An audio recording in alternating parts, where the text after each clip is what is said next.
Hello दोस्तों, नमस्ते, प्रणाम। कैसे मानी रउआ लोग?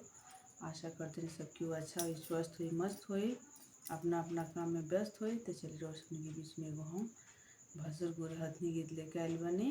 भसुर के दोस्त लोग के गाली, भसुर जी के गाली बहुत ही अच्छा, बहुत ही सुंदर बा, हंसी वाला बा।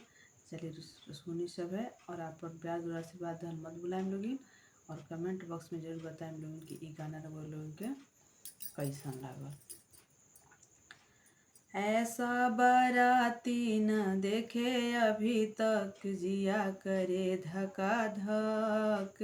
ऐसा बाराती न देखे अभी तक, जिया करे धका धक।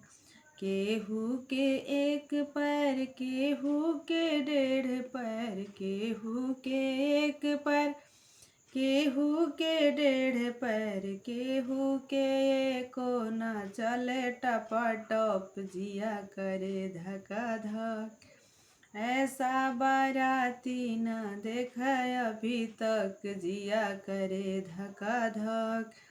केहू के एक हाथ, केहू के 1.5 हाथ, केहू के एक हाथ, केहू के 1.5 हाथ, केहू के एको न खाएगा पागप, जिया करे धका धक।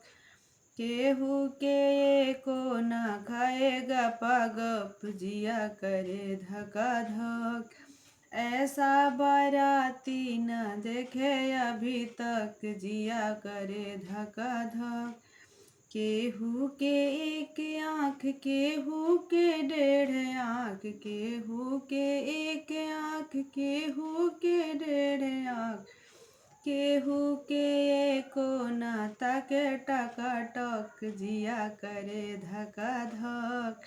केहू के एको ना ताके टकाटक, जिया करे धका धक। ऐसा बाराती न देखे अभी तक, जिया करे धका धक। ऐसा बाराती न देखे अभी तक, जिया